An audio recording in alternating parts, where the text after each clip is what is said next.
एक छोटे और सुनसान गांव में एक लड़की रहती थी जिसका नाम जहरा था। वह रोज सुबह जल्दी उठकर पानी लेने कुएं जाती, आग के लिए लकड़ियां इकट्ठा करती और दिन भर चुपचाप काम करती। गांव में बहुत कम लोग रहते थे और जहरा अक्सर अकेली महसूस करती थी।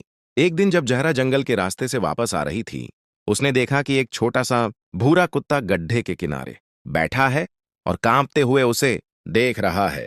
पहले तो जहरा ने उसे दूर भगाने की कोशिश की, लेकिन कुत्ता उसके पीछे पीछे आने लगा। जब जहरा ने करीब जाकर देखा तो उसके पैरों में कांटे फंसे हुए थे और वह चल नहीं पा रहा था। जहरा ने उसे धीरे धीरे उठाया, कांटे निकाले और पानी पिलाया। फिर से रोज वह कुत्ते के लिए दूध और खाना लाने लगी। कुत्ता जहरा के पीछे पीछे चलने लगा और उसका सच्चा साथी बन गया। कुछ दिन बाद गांव में कुछ चोर आए और जहरा के घर का रुख किया। जैसे ही वे अंदर आए, भूरा कुत्ता जोर जोर से भौंका और उन पर झपटा। चोर डरकर भाग गए। जहरा की आंखों में खुशी के आंसू आ गए। उसे पता चला कि यह कुत्ता सिर्फ एक जानवर नहीं, बल्कि उसका रक्षक और फरिश्ता था। जहरा ने कुत्ते को मजबूती से गले लगाया और कहा, तुम मेरे सबसे बड़े दोस्त और रक्षक हो। यह कहानी हमें सिखाती है कि कुछ दोस्त जिंदगी में हमारी रक्षा के लिए भेजे गए फरिश्ते होते हैं।